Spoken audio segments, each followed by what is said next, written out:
Continue with our Tales from Africa theme, and we'll be hearing from Dr. Rebeca Atencia, who is joining us from the Republic of Congo. Dr. Vilma De Rosario, my JGIS colleague and co-host today, will be telling you more about Dr. Atencia in just a moment. But before that, I'd like to take care of a few housekeeping items.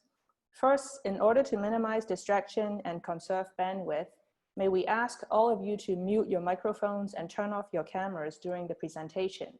And secondly, please note that this webinar will be recorded and the recording will be published in our YouTube channel. And thirdly, please use the chat box to send your questions for our speaker and to share your comments with each other. But do please remember to be polite and civil and nice.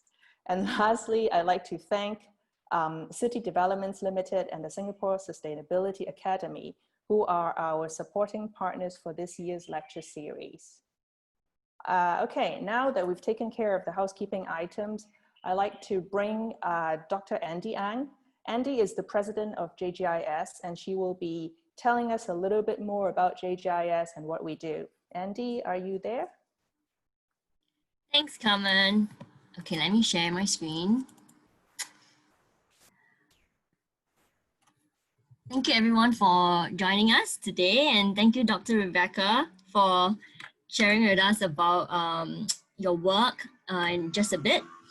So I wanted to share a little bit about JGIS programs, and you might be able to find opportunities to volunteer or work with us on some of these programs. So for JGIS, our mission is to share knowledge so as to inspire people to take action for the environment, animals, and the local community. And we have three main focus areas, namely the roots and shoots, primates, and events. So for roots and shoots, we work very closely with students and teachers so as to build capacity through a number of programs, including the eco-literacy workshops and mentorship, and various digital workshops that we are doing. And for primates, the main aim is so that people could live in harmony with our wildlife in Singapore. And we do this through a number of different activities. So we have launched a program, a campaign, the No Feeding campaign, where we discourage people to feed wildlife. And we also have citizen science action, where volunteers can participate in data collection on our long-tail macaques and also the critically endangered Raffles banded langurs in Singapore. I see some familiar names today, so some of you are our volunteers as well. And we also share knowledge through storytelling, through our monkey walks, and also monkey talks done by our wildlife ambassadors. Lastly, we have events where we bring in experts like Dr. Rebecca to share about their work on primate conservation and also environmental issues. So just like today's lecture, this is part of our lecture series. And we also have a number of outreach activities where we would do outreach events and to share more about what we do and how you can help. So if you'd like to find out more, you can follow us on social media, on our website, Facebook, Instagram, and also Twitter. And Jane Goodall Institute Singapore, we are a charity organization which is volunteer driven. Just like today's event, it's a free event for all of you to attend, but will require a lot of help and funding in order to make all these events possible. So if you'd like to support more of these events, you can consider to donate to us through Give Asia or through PayNow. Okay, so that's all I have. Carmen, back to you. Okay, thank you, Andy. Let's move on to the main event. And here to introduce our speaker is Dr. Vilma De Rosario. Vilma, please. Thanks, Carmen. Thanks, Andy, for that summary. Hello, everyone, and thank you so much for joining us. I'd really be so happy to introduce Dr. Atencia. In 2018, Dr. Atencia was nominated by Dr. Jane Goodall for the Women of the Future Award. And she was described by Dr. Jane as fearless, unyielding, and a great dedication to chimps. Rebeca is a champion of chimps. She is both the manager and head vet of the Tchimpounga Chimpanzee Rehabilitation Center in the Republic of Congo, as well as the executive director of the Jane Goodall Institute in the Congo. So she's going to share with us her work in both areas, JGI Congo as well as Tchimpounga. In Tchimpounga, she and her team care for rescued chimps, rescued from the bushmeat trade and the wildlife pet trade. And as executive director of JGI Congo, she does a lot of community outreach education. And we're so happy that she'll be here to share all that with us. Before Rebeca comes on, we'd like to share a video of Rebeca and her team releasing a rescued chimpanzee into the wild together with Dr. Jane. Jen, could you please share, please? This is a really exciting moment for me. The Jane Goodall Institute's Tchimpounga Chimpanzee Rehabilitation Center in the Republic of Congo has for years been caring for infants whose mothers were killed, mostly for the illegal bushmeat trade. Many of them are now fully grown. Recently, we acquired 3 large forested islands on the beautiful Kwilu River, where we can release many of the chimpanzees from our overcrowded center. In here is Wunda, and she nearly died, but thanks to Rebeca, she came back from the dead. And here she is about to come out into this paradise. She's the 15th chimpanzee to get her freedom here. And we hope ultimately to have about 60 on the island. Today is the first time I've met Wunda. I talked to her on the boat, trying to reassure her. She must have wondered what was happening. None of us could predict exactly what she would do once the cage door opened.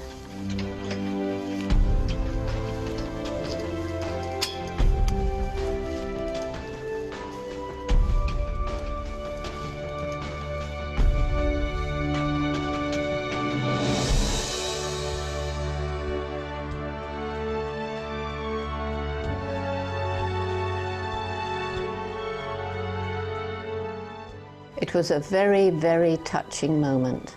One of the most amazing things that's ever happened to me. The warmth of her embrace is something I shall never forget. For Wunda and all the other chimpanzees we're working to bring here, Chinzula Island will provide a wonderful forest home where they will be cared for and safe.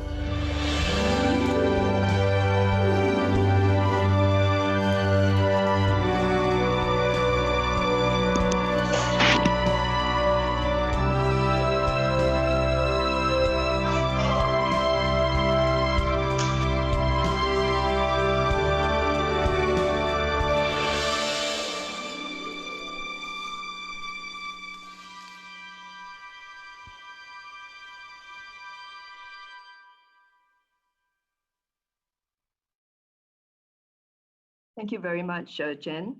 And I'm sure you all felt very touched by that. And we won't delay any longer. We'd really love to hear from you, Rebeca. So Rebeca, please tell us all about your work. Vilma, one moment. Because Rebeca would like to hear why everybody's theory, remember, of why Wunda gave Dr. Jane a hug, and then Rebeca will share with us her theory at the end. But if everybody, as you saw in the video, when the farewell, Wunda gave a very touching hug. So what is your theory? Please type it in the chat box, and then we'll discuss later on with Rebeca. Thank you. Thanks, Carmen. Rebeca, we welcome you to speak. Thank you. Thank you, everybody, for being here. And I'm going to open my presentation. Here.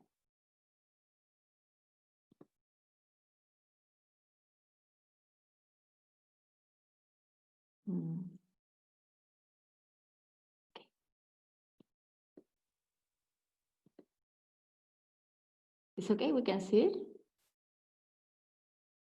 Yes, okay. Yes, perfect. Okay, perfect. My name is Rebeca Atencia, like introduced me, and I'm going to talk about the things that we are doing in Congo, like the Jane Goodall Institute. In this picture, you can see exactly Wunda in one moment that with her best caregiver, Christelle. I'm working in Congo for since 2004, and with the Jane Goodall Institute since 2006.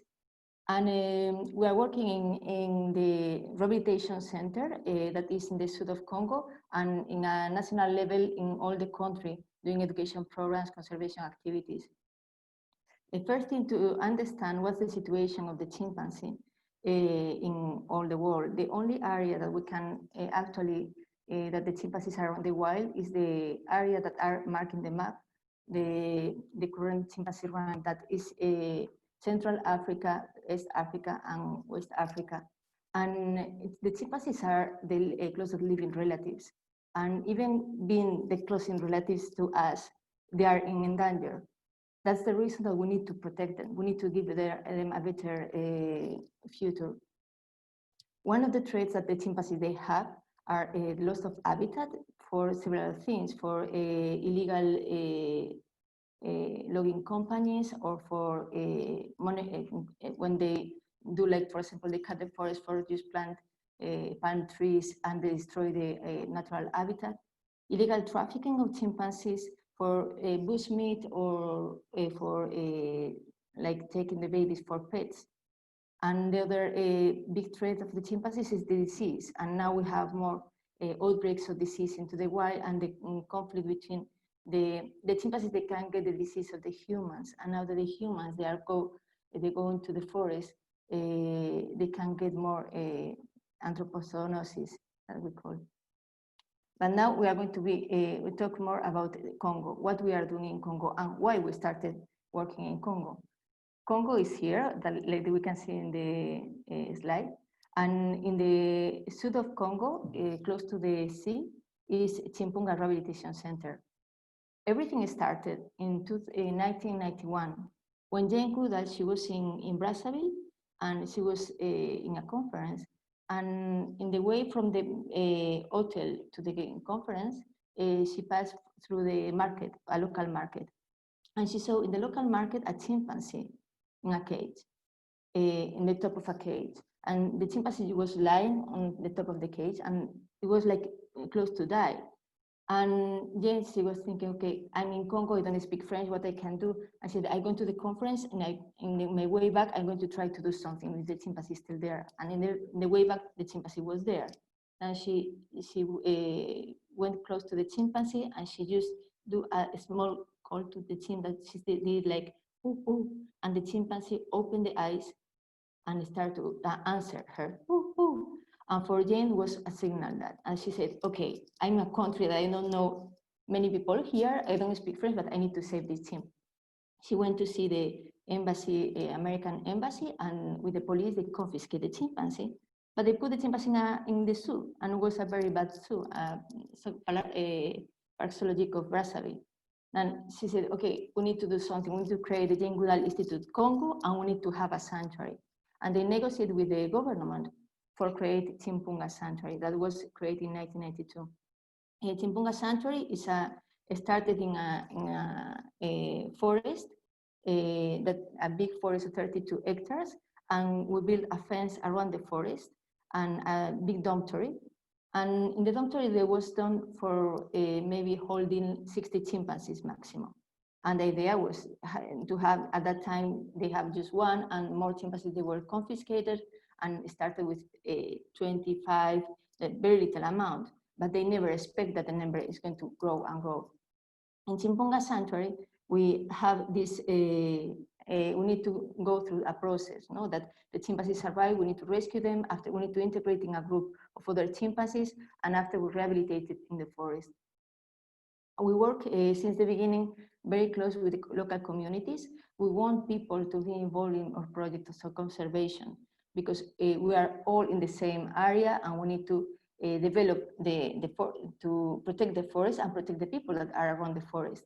One of the things that we do is we help them, we buy all the local food, all the food is local, and we help the people to grow bananas and to grow other kind of items that after they can sell us and they can sell in the city. It's a huge quantity of fruit that we spend every day, is 700 kilos of fruits and vegetables. That for the local people is a huge impact that they have in their communities. And even we give a local work to the communities. And the 70% of the people that work with us is from the area. Now I'm going to talk about the different past phases in the rehabilitation of the chimpanzees.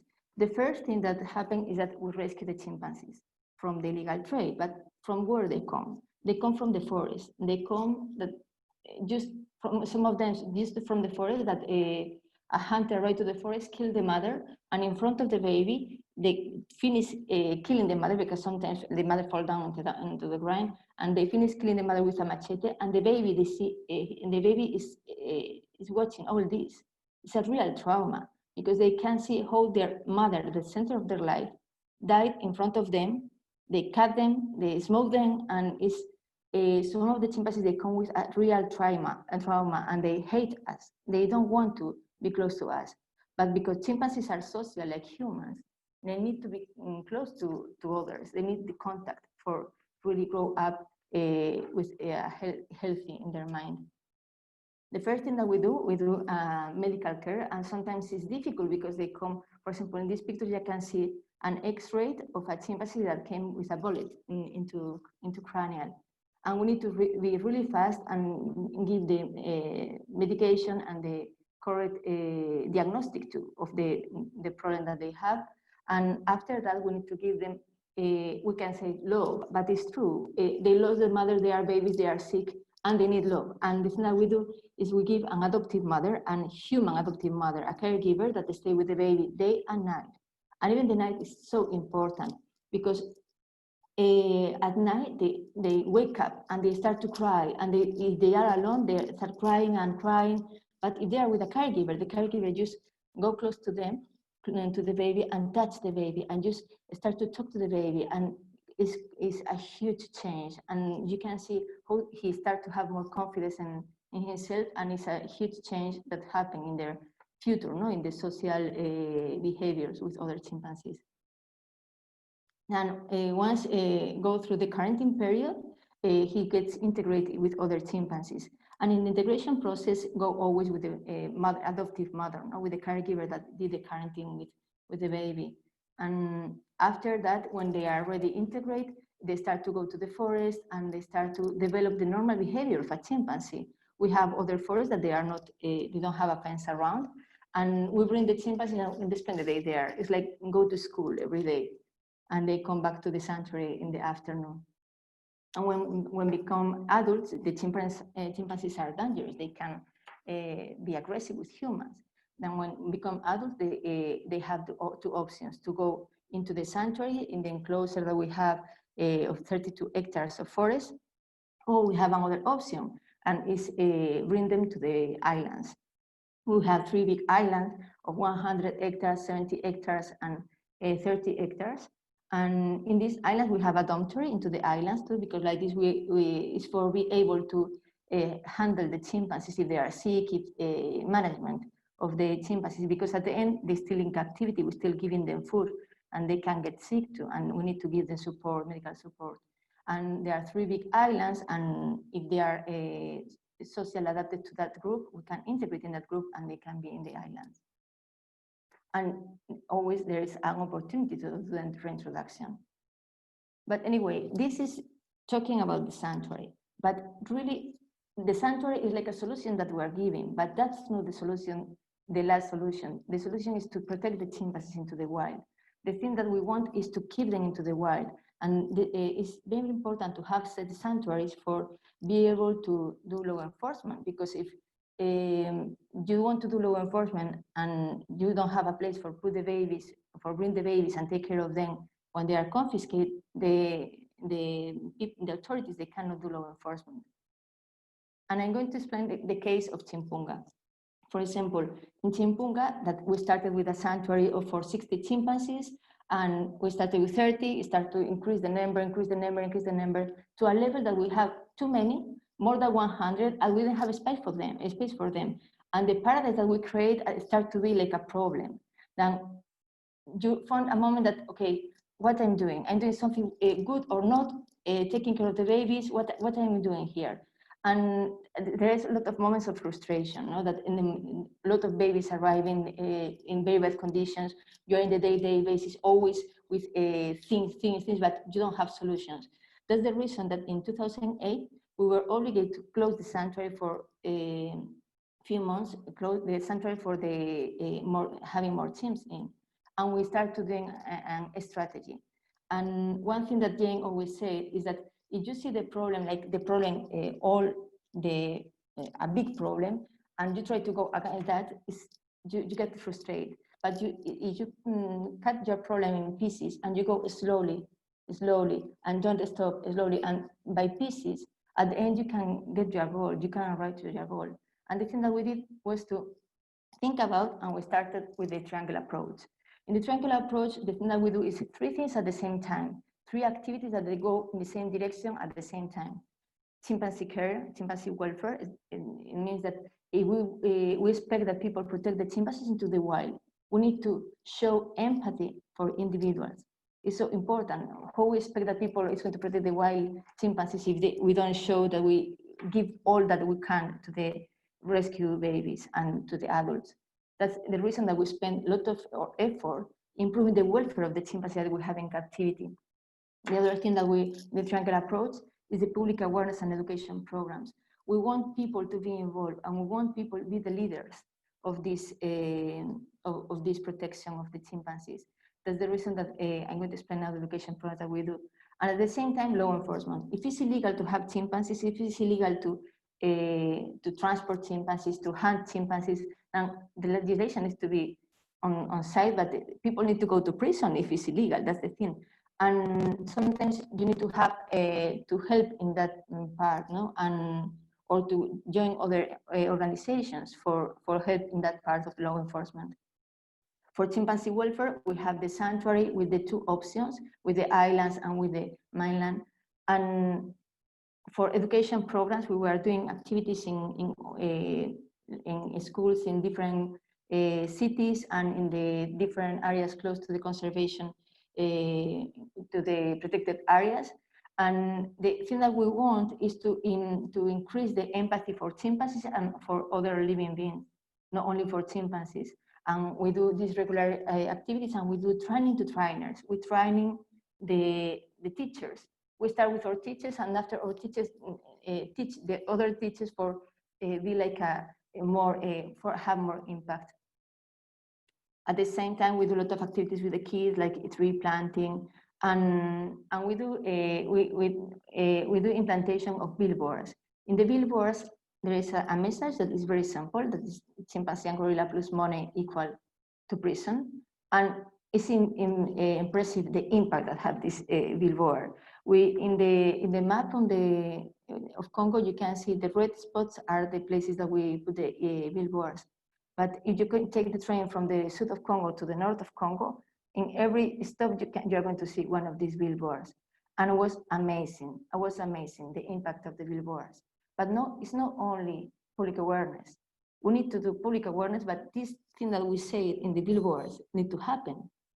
That's the reason that we work with other NGOs like EGAL or PALF in this case in Congo, and with the government, with the local authorities, for be able to do the confiscation of the chimpanzees. And in the moment that we do the confiscation, directly we put that information in the media. Like this, everybody knows that the law is just is happening, the law enforcement. And that's the graphic. After working in these directions, we can see in the 2009, we started with the public awareness, and 2012 we started with law enforcement. And was a huge impact in the way that I remember 10 years ago, we had like 10 chimpanzees, 9 chimpanzees coming every year to the sanctuary. And the numbers start to go down, until now that we have 1 chimpanzee 0, 1, 2, that is incredible. And now everybody, if you go into the city, everybody knows that it's illegal to have chimpanzees. And it's not like a year before that you saw chimpanzees on the street and people selling them with no any problem. And now you cannot see that here in Congo. And the result of all these years is that things that looks impossible can be possible. The thing is that sometimes we need just to put all our effort and work together, because at the end of the day, we are in the same planet. And we can be in Congo, we can be in Singapore, but if we have all the same objective, conservation of protecting species, we can do activities in different parts of the world, but at the end it's the same planet that we live on. For example, the trade that we said for the chimpanzees, illegal trafficking, loss of habitat. Sometimes we think that it's something local, but it's not. Because a lot of these logging companies or illegal local companies, these woods, they go to other countries. They don't stay in the country. And even the illegal trafficking of chimpanzees is like the pets. The pets, why they try to kill the mothers for have the baby and sell like a pets? It's not for keep them here. They send them outside of the country. And sometimes we don't realize that everybody of us, we are responsible. We are responsible for actions, and every individual make a change in their actions. We can make a huge difference. And things that we are doing in Singapore, in Spain, in other countries have an impact in Africa, in Congo. And not only that, even there are other activities that we can do in our country, like for example in Singapore, the thing that the JGI Congo Institute is doing with root and shoot groups, or Singapore Primates, that is a very nice initiative about the wildlife and primate conflict. And these kind of things, sometimes we think that we need to go to Congo to save chimpanzees, and it's not. We can save animals, chimpanzees, from anywhere on the world if we have the same vision. And I think that for being all these years in Africa made me to be able to dream and to think that we can do everything that we want if we work together. Thank you so much. Thank you, Dr. Atencia. That was very informative, and what a great message, and what great work that you and your team are doing at Tchimpounga.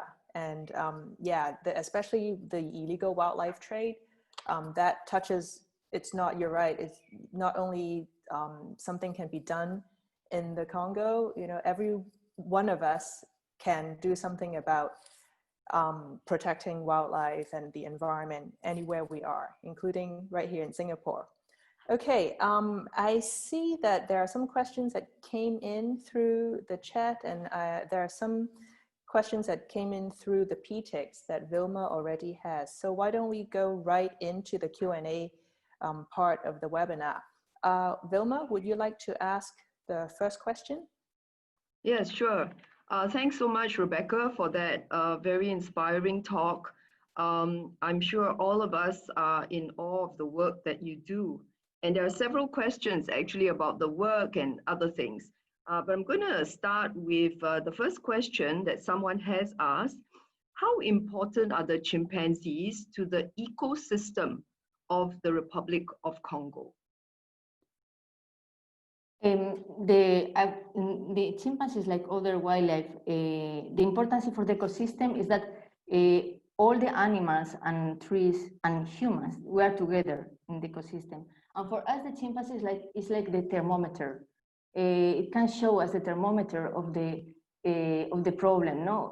At what level we are in, how healthy is our forest.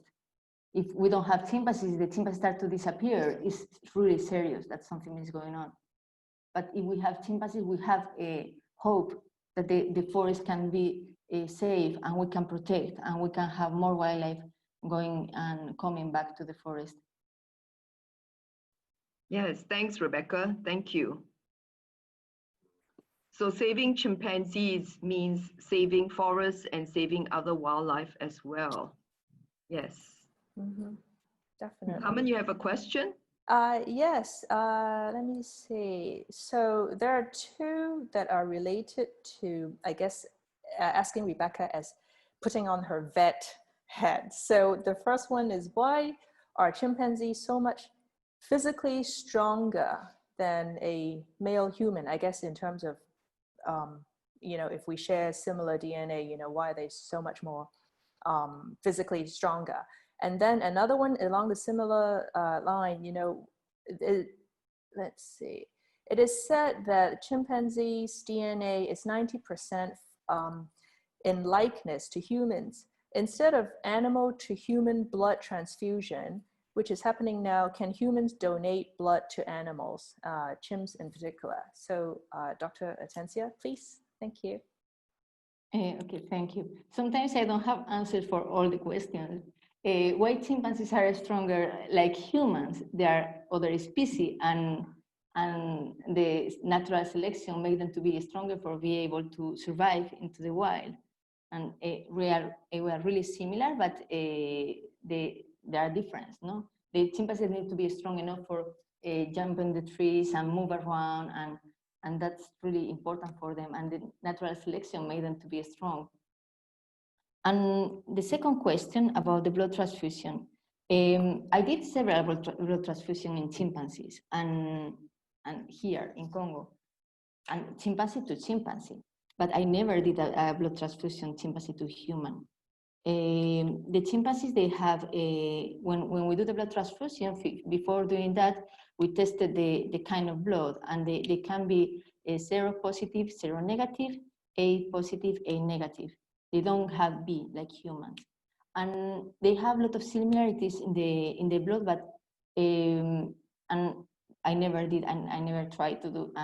I never needed to do a blood transfusion between them. The thing that I try sometimes is to do the cross matching between blood of humans and chimpanzees. It's just with a microscope, and it didn't work. And I don't know. I don't have an answer for that too. And I don't know any paper that say that it's possible.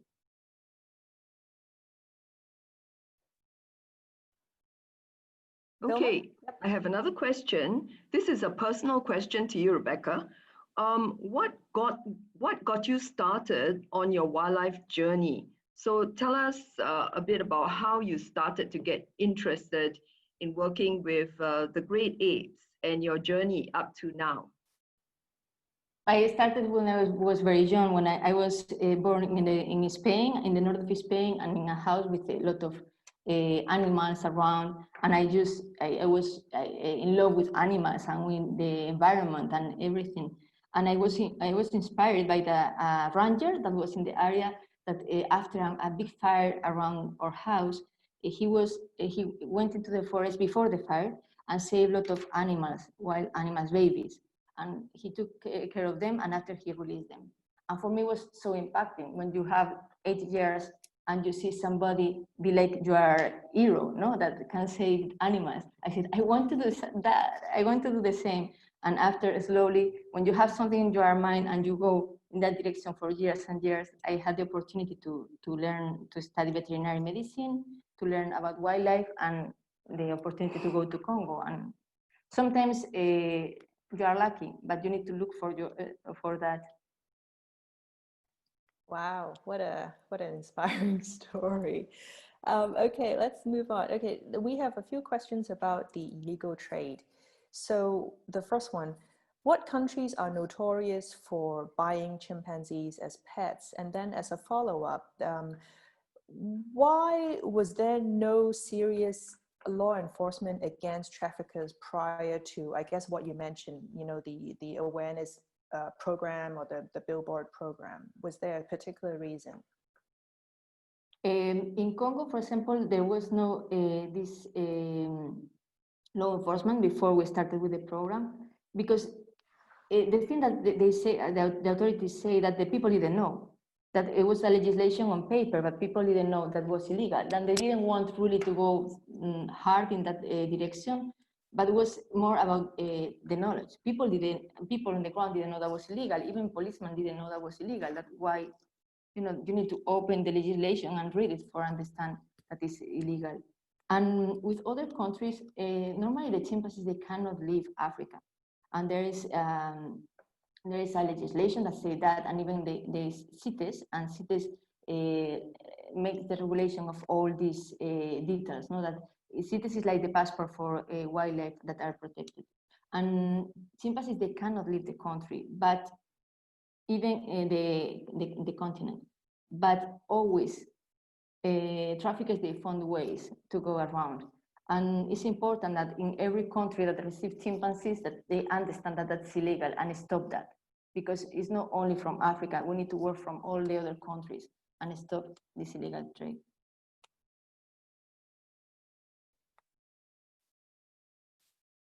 Thank you. So, you know, you talked about the triangle approach, where you have welfare of the chimps, then you have working with the community, and then you have law enforcement. What are some of the challenges you face working with the community? With a lot of challenges, because sometimes you cannot give all the things that the community needs. And sometimes they want more and more and more, and you have a limit. That at the beginning is difficult when you start with a new community, because they expect, when you say, okay, we are going to give you work to your people, I'm going to buy things from your area, they expect that you are going to give everything next month. And when you don't give the things next month, they get angry. That's one of the big deals. But after you stay in the same place and they can see that they start to have confidence on you, and they see that, yeah, the thing that you promised, after you are going to give them. And the thing that we do is that we don't give and give. We give for nothing. The thing that we try to do is to give them give them jobs, give them the opportunity to work themselves for have a good life, but working, not only receiving. And that has much impact, because at the end, they don't need to finish only with us. They can go to other place, because they get this training, they get this knowledge about how to grow fruit, how to work in a place, no, to how to learn. They learn to use computers, and after you open the opportunities to them. So you help them with their livelihoods as well. So they begin to trust you. Yeah, yes. I think that's very important. Yeah. Thank you. Carmen? Yep. Okay. Oh, interesting question here. For the chimpanzees in the sanctuary, do they get too attached to their adoptive human parent, I guess the caretakers? And also, what happens if there are group conflicts among, I guess, different chimpanzee groups, both on the mainland and on the islands? I mean, do you do conflict resolution among the chimps? Yes, yes. With the attachment that they establish with the caregivers, always with the caregivers, and with the first caregiver that stay with them in quarantine is really strong, but they have more caregivers all their life. And they need to have a good relationship, because these chimpanzees, they are going to stay most of their life in captivity, and they need to be like friends with their caregivers. But it's something positive for them. Even if after they go to the islands, they're still in contact with humans, with the caregivers. And yes, they have conflicts between them, and it's so difficult sometimes to fix these problems between chimpanzees. And for us, the thing that we do when we need to do integrations, on the wild, the chimpanzees are from the same community and they are family. But for us, we have chimpanzees that they are not family, and they come from different areas, and we need to be able to integrate them. And the integrations are so difficult, because they start to grow and to grow up, and there's a dominant, the other dominant, and they create coalitions between them. And we need to be really attentive all the time for see what's the situation, who is with for example, see there is a provoker, or there is another that wants to take over the power, and we need to be able to react, no, and to help in case that there is an attack. But we don't go into the attack. We try to manage after the attack. No, we cannot go into the middle of attack of chimpanzees. They can kill us if they want. But I guess in nature, they would be able. Do they have their own conflict resolution methods without? Yes. Yes, in the wild is the same, but in the wild, the thing that can happen too is that if a chimpanzee can leave the group. For example, in the wild, the chimpanzees, they have a behavior that we call Fission Fusion. And the females, for example, they go from one group to another, and they have the option to change to another group. The males, they stay more together. They stay in their natural community. But the females, they change from one group to another, and they have options, no? But there are conflicts in the wild, and in the wild, there are cases of attacks, real attacks between different communities, like we saw in the case of Jane, the thing that happened in Tanzania.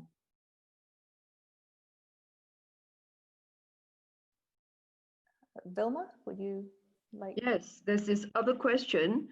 So how has conservation work been affected by COVID-19? We don't, it's being affected, first thing, because we cannot go to the forest, for example, for monitoring the chimpanzees. We have limitations with things like that. And in the sanctuaries, the sanctuaries now are closed to visitors. Many sanctuaries, rehabilitation centers in Africa, they survive, we can say, with visits or with volunteers. And now we are closed. We cannot accept people coming in because they can, and even the borders are closed. And prices start to go up, prices of food. We have difficulty for moving around because in Congo, for example, we have limitations of time that we can use the vehicles, and people for the income, like the zoos are closed, and many zoos, they give support to sanctuaries, to rehabilitation centers, or to the conservation projects. But I think that the impact, we are going to see more the impact in few months, in the next few months. Yeah, related to that question, this person also asked, what can people living in Singapore do to help chimpanzee conservation efforts? The people living in Singapore is like I said in the presentation. It's like we can do many things. The first thing to thinking what in our actions, in day-to-day actions. No, for example, for the deforestation that is happening in Africa. This deforestation is because somebody is demanding this wood, and this wood go to another country, that maybe goes to Singapore. That when we go to buy a table, that just to check from where comes this table, the wood is from a plantation or come from the forest. If come from the forest, don't do it, because if come from the forest, maybe you are part of this problem, not that you becomes part of this deforestation, and you don't know it. Then we need to think more in what we buy, what we don't buy. And for example, the palm oil, the problem that we are having now with the palm oil. And if we see, for example, something about illegal trafficking in Singapore now, first, you told me that they confiscate a lot of ivory. That's impressive, that's really good. And it came from Africa, that having this kind of actions on Singapore can make a huge difference in the future of the chimpanzees into the wild. Thanks, Rebecca. So what we do and how we live our lives has a great effect on wildlife. So we have to be, very alert to our own personal lifestyles. Yeah, thanks. Yeah, Comment? definitely. And it's great that the Singapore government has taken on the initiative to confiscate and then to burn the ivory to make a strong statement. So that's very good. And in Singapore, I guess, we do not face many of the problems in many other countries, because we have a question here. The person is asking that there are a lot of news about conservationists around the world whose lives are threatened by powerful cartels and, could be local groups who want to benefit from wildlife trade. So the question is, for the animal keepers who run the day-to-day operations of the conservation organizations or enclosures, what do you think, or what motivates you and your fellow conservationists to do this work that could be dangerous? That could be, well, yes, could be dangerous, but when you love the thing that you do and you love the chimpanzees, you risk your life. It doesn't matter. Like, you can risk your life in the forest, in any issue. The chimpanzees are my family, and I need to protect them. And the caregivers in Tchimpounga is the same. they really love the chimpanzees, and that's something that really is amazing, to see what the attachment that they have with the chimpanzees and how they suffer if a chimpanzee dies, for example, because they are part of their family.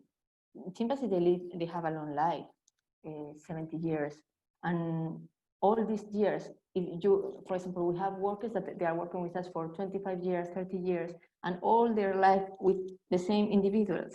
Like, they're part of their life. They have personalities, they recognize people, they have, every team has a different character. And some chimpanzees are very nice with you, but they are bad with the others. And at the end, you establish a relationship with them that is really close. And you do anything for just protect them, for save their life.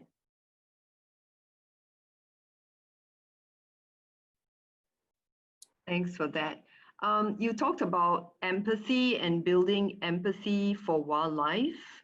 How would you do that? And how does JGI in the Congo do that to reach out to help people be more empathetic towards wildlife, particularly chimps?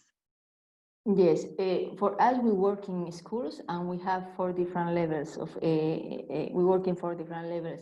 And we try to create empathy. For example, at the beginning with the kids, when they're small kids, the thing that we show is the similarity between animals and them, showing them images about that he needs milk, he needs food, or he needs the hug of their mother, but the animals too, and showing them these pictures that is similar to the thing that they are feeling. They realize that yes, that they are similar to them, and they start to develop the empathy. And slowly we are changing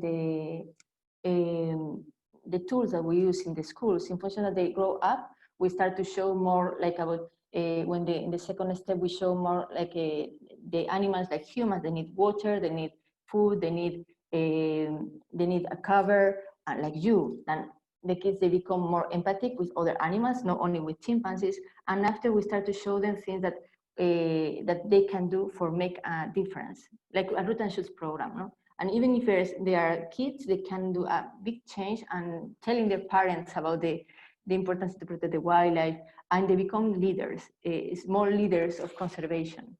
That's a way that we use. That is a change. We expect to do a change in generations, no? It takes a long time. And the other thing that we do a lot of conference on the country. We pass messages through the radio, and even with the billboards, we try to show a positive image about the chimpanzees and gorillas in the country. That they should be happy not to have chimpanzees to this country. Maybe is something that they need to protect because it's in their country and is not in many areas that you can find it. Yeah, definitely. If you don't love something, you won't care to protect it, right? Okay, we have a question here. Are there status differences in the chimpanzee community, and does it affect their reproductive success and social organization? I guess in terms of where one belongs in what hierarchy. Sorry, I don't understand. Could you repeat the question? Yeah, so I think the question is asking, what are there different social hierarchies or social statuses among chimpanzees, and where one chimpanzee belongs in that hierarchy, does that affect, for example, if it's a female, does it affect her reproductive success? Or if it's a male, does it affect where like his where he stands in the social organization, or getting females to mate with him?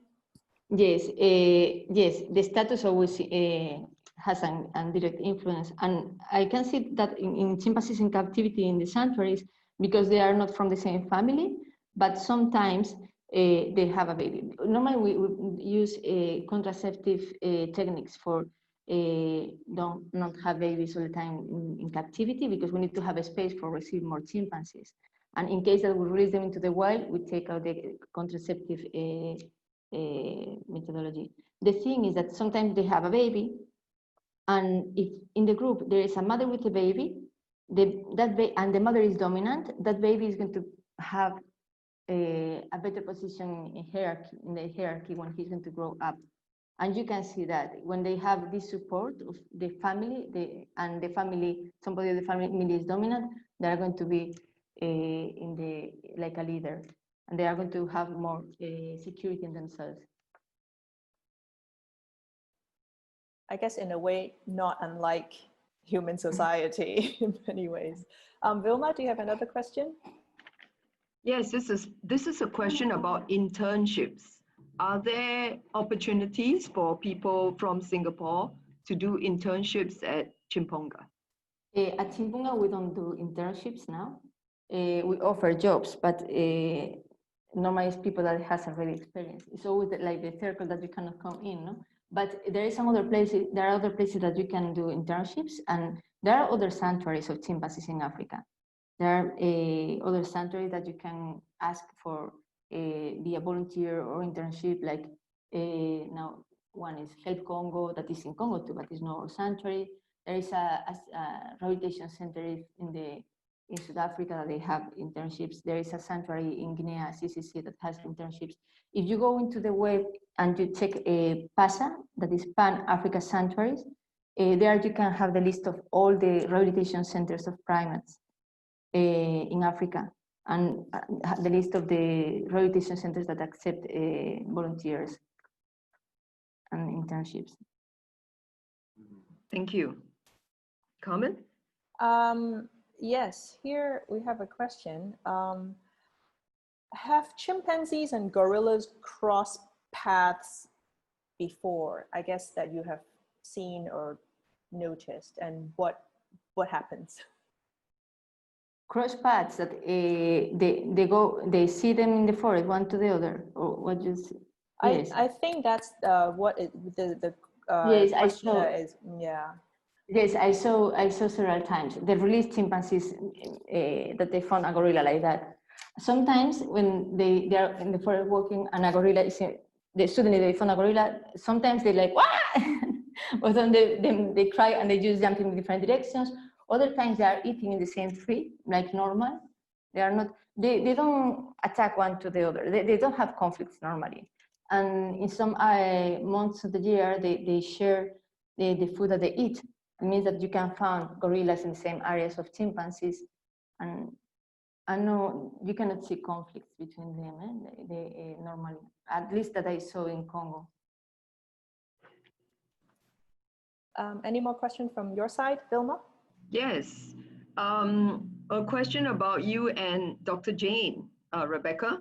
So when did you meet Dr. Jane, and maybe share with us some of your experience with Dr. Jane, and you're obviously kind of walking in her footsteps and doing the work that she really loves to do and would love people to do. So tell us more about you and Dr. Jane. I met Dr. Jane a long time ago. I think that was 2002 or something like that. But I met her in Spain actually, but she doesn't remember that moment in a sanctuary of chimpanzees that they're creating in the south of Spain in Primadomus. But it was just that I saw her and I met her like that. But the real moment that I really had this conversation face to face with Jane and was really a change in my life, no?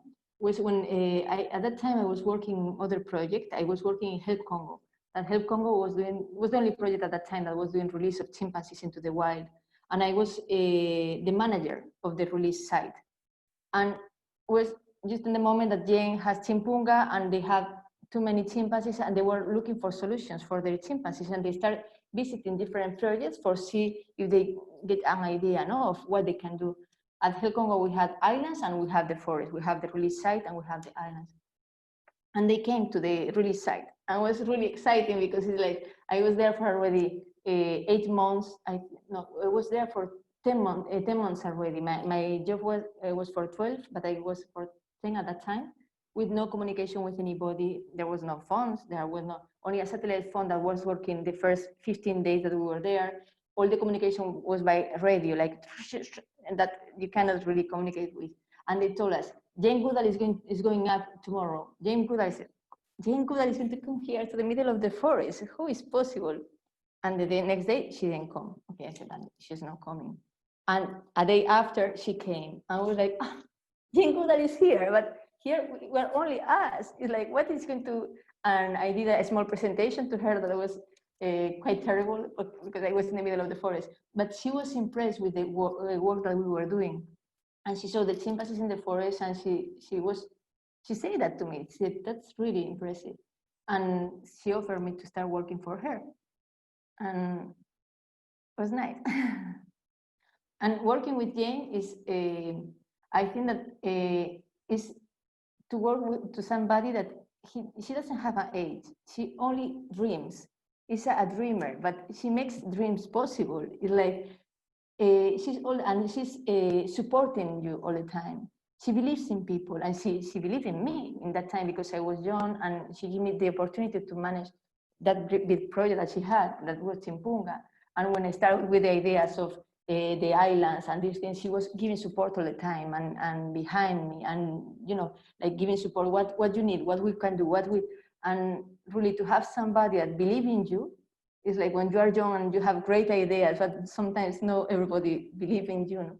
It's amazing, and that's something that is so special in Jane, that she's always she's young. It's that the way that she thinks, the way she's always thinking in future, what we can do. She never stops. Thank you. Thanks for that sharing. Carmen, do you think we should look at, discuss the answers that people have about Wunda and Jane? Yes. So people have written in. Let's go ahead and read some of those. Let me just scroll back up. Let's see. Okay, a lot of our audience is saying that is Wunda showing gratitude to Dr. Jane. So she gave her the hug and showing love and kinship. And I guess, that seems to be the most agreed on explanation. But here's an interesting one. This person says, Wunda knew she was going to become the global spokesperson who would get the most publicity. That's why she gave Dr. Jane a hug. And also, but I think mostly the answers, people believe that it was Wunda showing gratitude for Dr. Jane being there with her and assuring her that everything is fine and keeping her calm. So, Rebecca, are we correct? Yes. What is your theory? My theory is, for one part, yes, that she's showing gratitude, but why she's hugging Jane and no other person? That's something that, why Jane exactly? No, because that was the first day that Wunda met Jane. Wunda didn't know Jane before, and was really, all the caregivers, you can see in the film, I was even a little afraid, thinking, oh my God, now what is he going to do? I just tried to go close for, if she tried to do something aggressive against Jane to hold her, but she was really peaceful, and she hugged Jane. And for me, the thing that I saw in that is like, because I know Wunda very well, and Wunda is, she's so clever. And every time that we do integrations, the first thing that she does, she stays for a moment and she starts to watch the group and observe the group. And once she realizes who is the dominant, she goes directly to the dominant and she hugs the dominant, and she starts to establish this relationship with the dominant. And after the dominant is with her, she goes to the male dominant first, and after she goes to the alpha, all the females, but she has already the support of the dominant. And why Wunda knew that Jane, because at the end Jane is, we are here, but Jane is our leader, no? But she saw, I think that she saw only in the transfer from Tchimpounga to the islands, she saw how we behave with Jane. And she was able to realize that she's the one, she's the leader here. And that she showed all this empathy for Jane. No, why she didn't hug me, and why she didn't hug the caregivers that they were with her for all their life. It's more about she saw that she was the one, no, and she needed the protection of Jane for being able to survive. I think that was more than for the social intelligence that has Wunda. That's really very interesting. And, you know, she's so clever, like you said, and she could see how much perhaps all of you were respecting Jane. Yes. She could tell, like you said, you know, how did she tell that Jane is the alpha? Must have been all the messages, the unseen messages that you and your team were giving her about this awesome Dr. Jane that she understood. For me, it's interesting that for us, we always try to understand chimpanzees, primates, and we try to take notes about behaviors of primates. But what primates think about us? Because she was observing us. She was taking notes in her mind, and she reacted in function of the. But that's interesting. No, what animals sometimes think about us, and what chimpanzees think about our behavior, how they are able to understand our behavior and make one to have this reaction. No? Perhaps Wunda was similarly inspired and starstruck by meeting Dr. Jane the first time, like many of us experienced. It's so amazing, really, really amazing. You know, Rebecca, could you tell us more about Wunda and a little bit about, you know, we know that she was really in trouble, and then she came, and then she was rehabilitated, and then she went back to the forest. Could you tell us like what happened before and then what happened after she was released? I know there is a story there, and it's a really lovely story. Yes, the arrival of Wunda was like all the chimpanzees come in very difficult situation, and was really hard for her, but we were able to save her life, and she was with us for a long time. And after when we, you know, Wunda is special, and she was able to fight for life, and she's a fighter for life and for everything. And after we released her into the islands, and actually, I said before, we use implants to the anti-conceptive implants to the chimpanzees for just keep them that they don't start to have babies. And we put an implant on Wunda, but even with an implant, she had a baby. It was something like, how is possible? And we called the baby Wunda Hope, because at the end, Kiminu in local language, that means hope. That at the end is that is Wunda is like hope for us, that even if we think that the chimpanzees are going to disappear, we can fight and they are going to survive. Wunda was dying, we can fight for her and she's going to survive and even give a baby. And you know, it's like our example of hope, Wunda, for us. And now it's dominant in the group, she's a leader, no? And she has really good social skills in the group. Thank you, that's wonderful.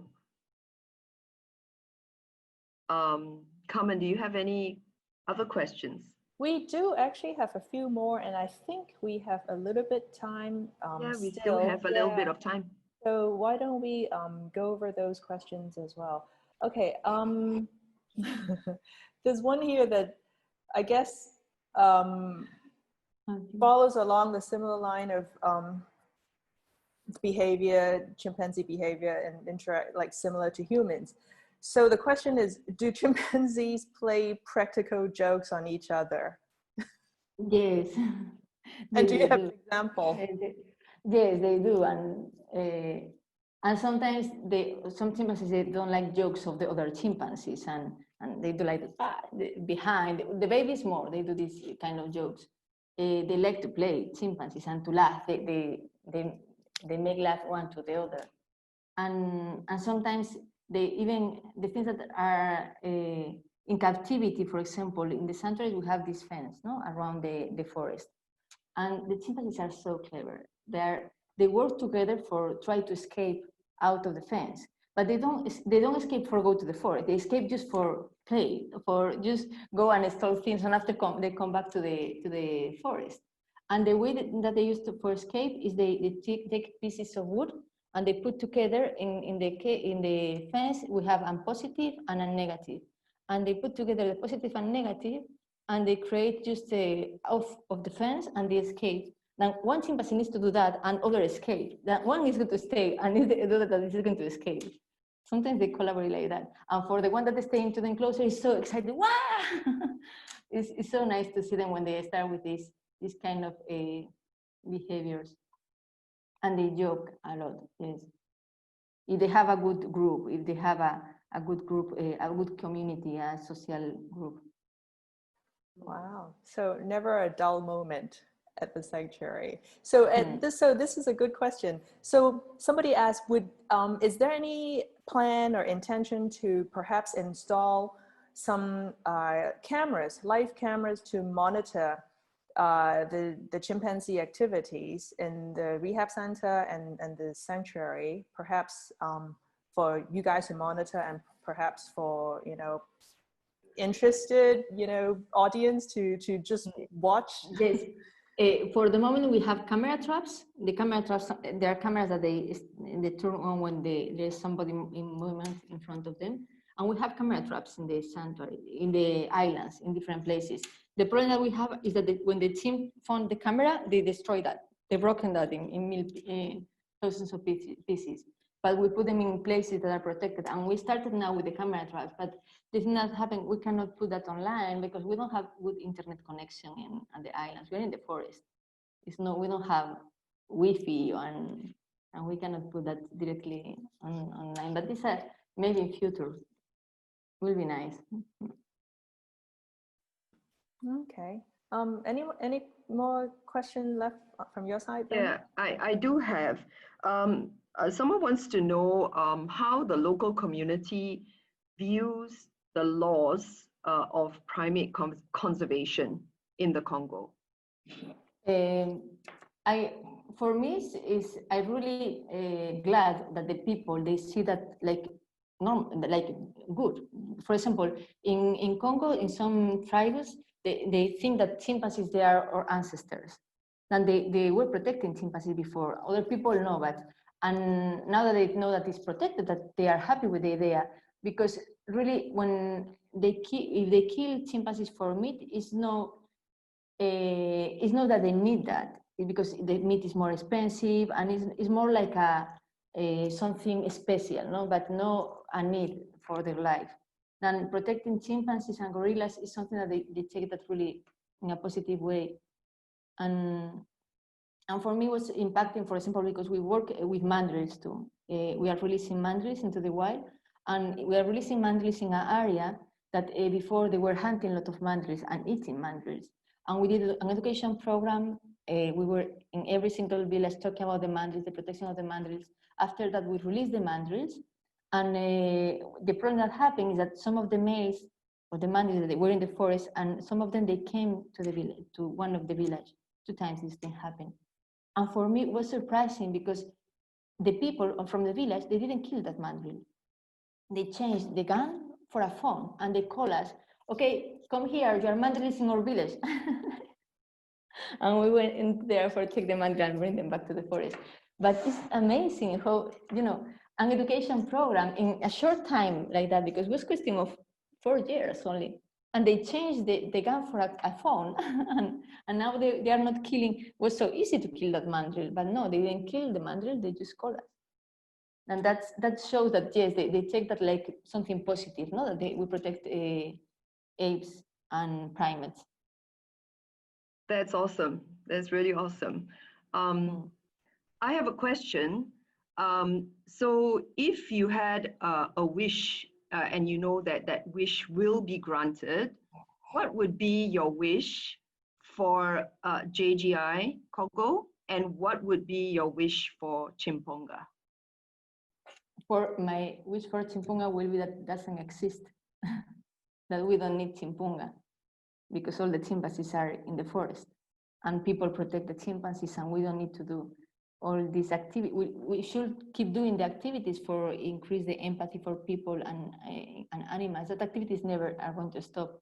But with chimpanzees in the forest, if we don't need sanctuaries, that's the real dream, that we don't need them to keep them in captivity because they come for illegal trade. No, that is in the forest.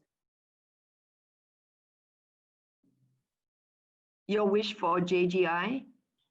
Congo? That for JGI Congo, that we're still working in the same direction, and we still we keep working in the same direction and protecting chimpanzees and working together with communities and with the people, local people, and slowly making a change in the new generations, behavior change, and that's my dream.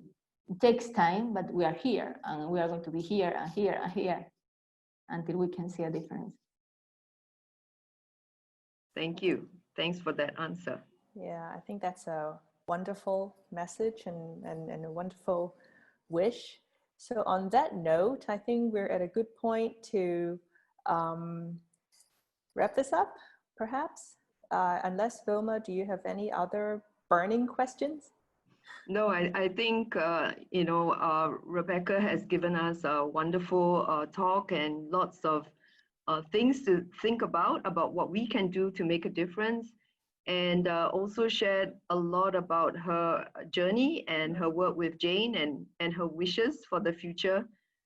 We wish you all the best, Rebecca, and we hope that you would keep in touch with us, because there is a lot to learn from you. All of us at JGI would love to keep in touch and have this continuing conversation with you. So